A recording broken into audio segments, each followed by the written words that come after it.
Let's talk about an earned stimulation bias.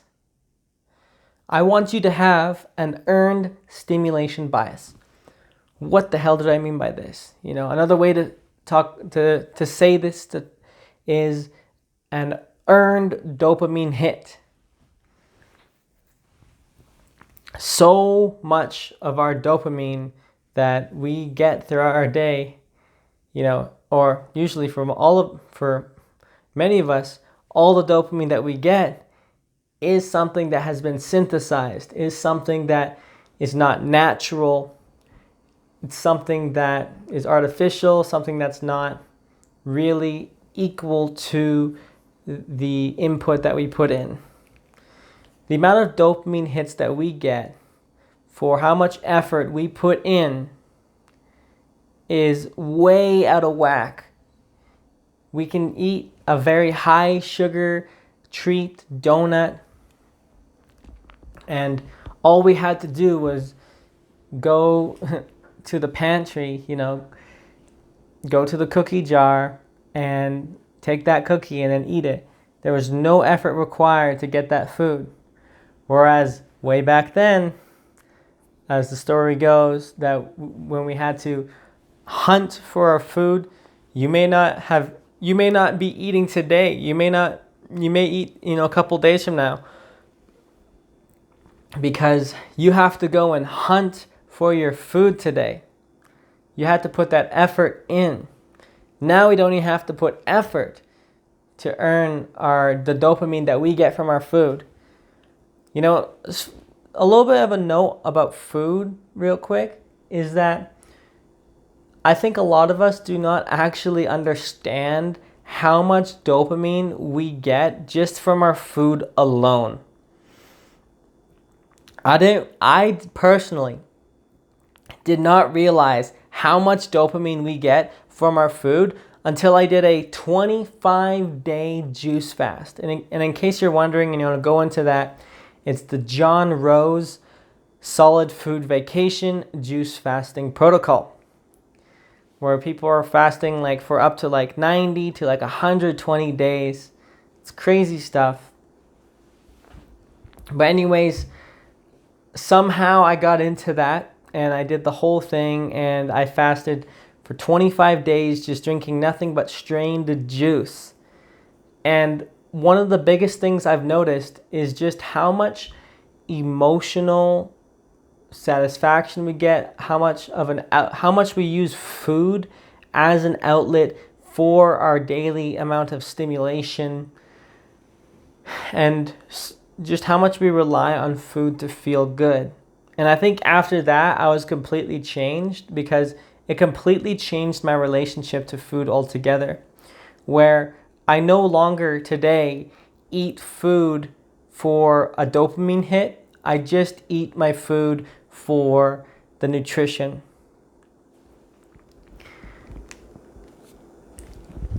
And it can take, a lot of people will go their entire life not learning how to unwire this because they haven't really created that contrast in their mind. So that's just about food. We're talking about having a bias towards earned dopamine hits, right? So for example, I will literally just eat this pea protein powder, and it tastes like nothing, and a handful of peanuts and maybe a hard-boiled egg in the morning, and that's it. It's very plain, it's very bland. And I actually really enjoy it, but it's not high stimulation sugar. You're not getting high stimulation flavors. I'm not really looking to get my stimulation from my food, because I am designing all of my activities such that I can get all my stimulation from earned activities. So let's get into that a little bit more just outside of food here. Earned stimulation. So think about when you go and watch YouTube Shorts or TikTok or Instagram or going on some memes, whatever. And then you're getting that stimulation, you're getting those dopamine hits from these dopamine fishing activities, chasing one dopamine hit after another. This is getting dopamine that is unearned dopamine hits, because it's just so easy you can get it like that. Whereas a contrast would be reading a book to get your dopamine hits, studying something, writing something, working on a project, and getting your dopamine that way. You're seeing a little pattern emerging here, where an earned dopamine hit is where you have to exude, you have to exercise some effort to actually get that stimulation. Another one is working out.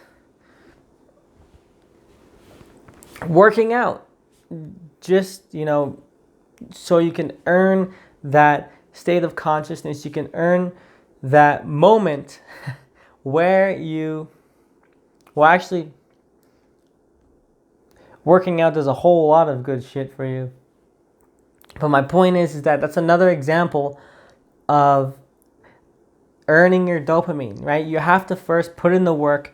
You first have to actually move your muscles, push that weight, run that mile, and then the dopamine will come, and that's a reward for actually putting in some real effort. And my goal with my life, and hopefully, with my works that I am creating, my goal for you is to design your life such that you design damn near every single piece of your dopamine that you get comes from a source that is what I would call an earned dopamine hit. Because it is so easy to just waste our life away chasing one dopamine hit after another, sitting on a couch, eating Cheetos, watching Netflix, whatever, right? Whatever, degenerate activity or lazy activity where you're just feeding yourself one dopamine hit after another. It's all too easy to fall into a lifestyle like that. But the thing is that at the end of those days, you don't really feel good. You don't feel fulfilled. And those are the days where you're really just trading your time.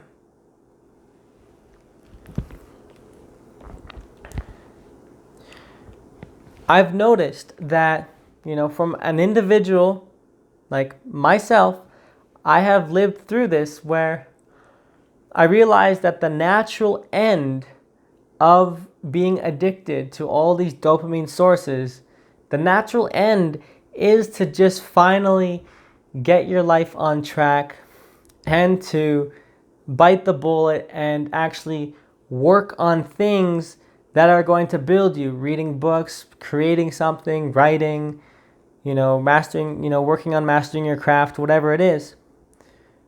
I've noticed, and as I get older and as I live through life more, I've noticed that my value for these dopamine hit type of content, YouTube shorts or whatever, in my mind, these things get lower and lower as time goes on. And then as time goes on, things like reading my book, reading a book, studying a lecture, writing my book, speaking, doing YouTube videos, training something, whatever it is, those things become higher in my mind because these are earned dopamine hits.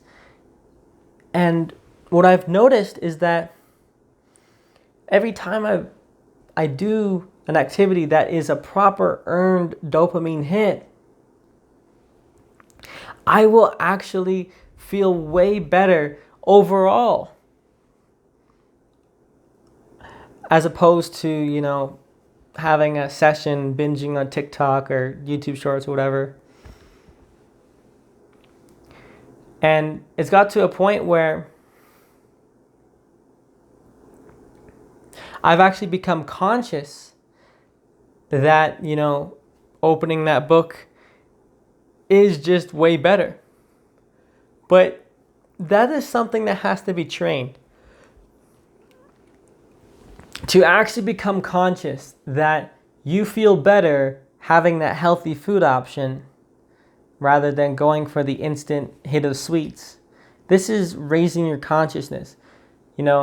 That raising your consciousness to the point where you will choose that workout because you feel better, even though you have to go through that initial pain, that initial suck.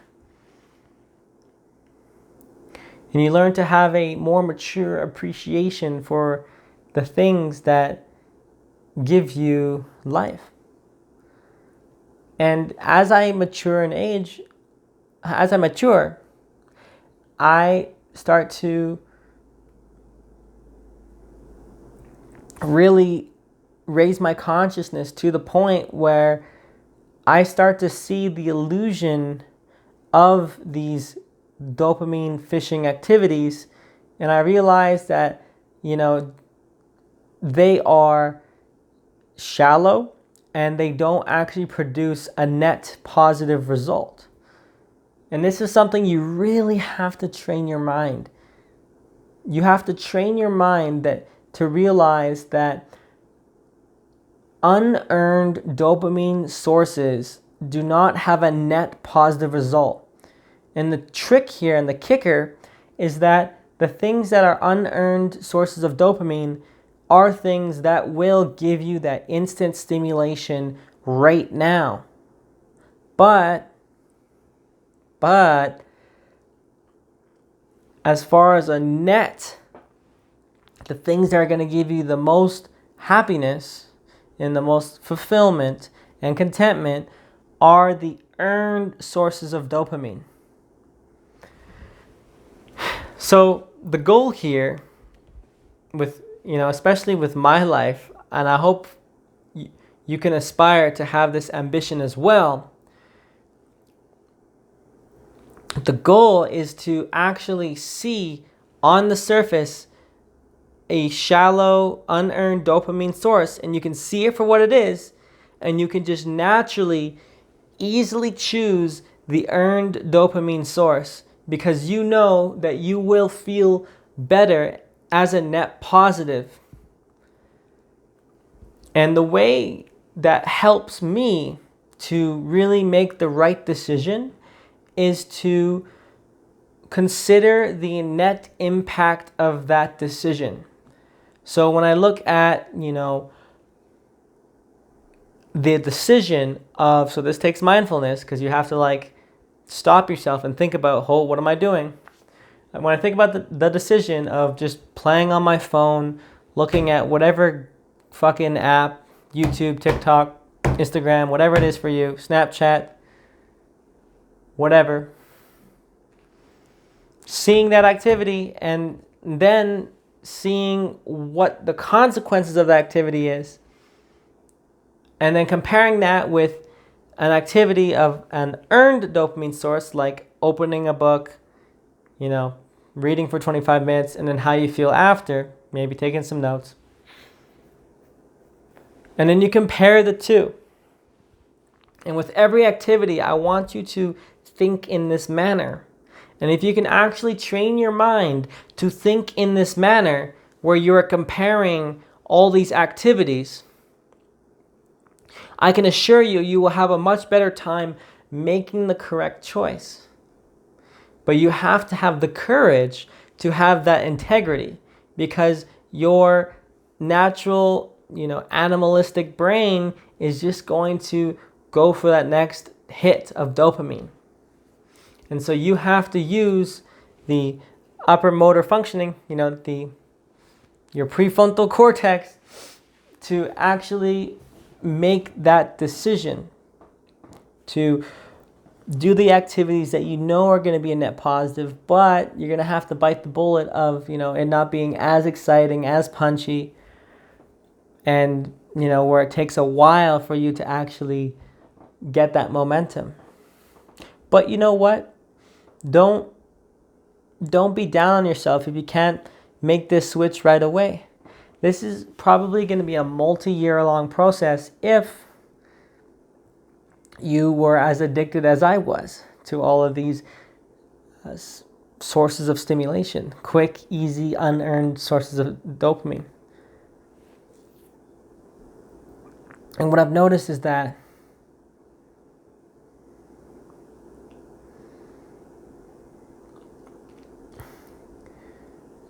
it takes a lot of patience, but it also takes a vision of realizing that life would just be way better if you could just do what you're supposed to and actually enjoy it. Because life gets a whole lot easier when you just do what you should be doing as opposed to doing what you want to be doing, Should be doing as like working on yourself, working on your survival, working towards your goals, as opposed to what you want to be doing, which is like eating that junk food, playing video games, watching YouTube, just chasing one dopamine hit after another. My goal in my life is to completely rewire myself to just be doing earned dopamine hits. And the book I'm writing is about that journey. And it's crazy too, because I remember when I was a child, I couldn't imagine a life without video games, for example. And maybe I won't ever completely quit video games altogether, but I've noticed just naturally as I've gotten more conscious that there's very few video games that I even pay attention to, and I don't even really give them much of my time of day because I just see through them. I just see them as I'll be stimulated for that moment, and then after that it's like, what's to do? I'm not satisfied. I don't leave it feeling enriched. Whereas, if I spent, 2 hours, straight just reading, I leave that session feeling like, yeah, I moved the needle a little bit that day, or in those couple hours, right? I got a little bit smarter. I learned a little more. I made some progress. And really, what I've noticed is that progress is the only thing really keeping me sane. It's the only thing really keeping me grounded, feeling good, and wanting to keep going. So, think about this. Think about having a bias towards earned dopamine hits and biasing yourself away from these unearned dopamine hits, and just taking this one idea here and watch how applying this one idea here will completely revolutionize your life. And I can assure you that if you implement this correctly, over time, you will create a life that is more fulfilling, more productive, and you will, in general, feel better about yourself.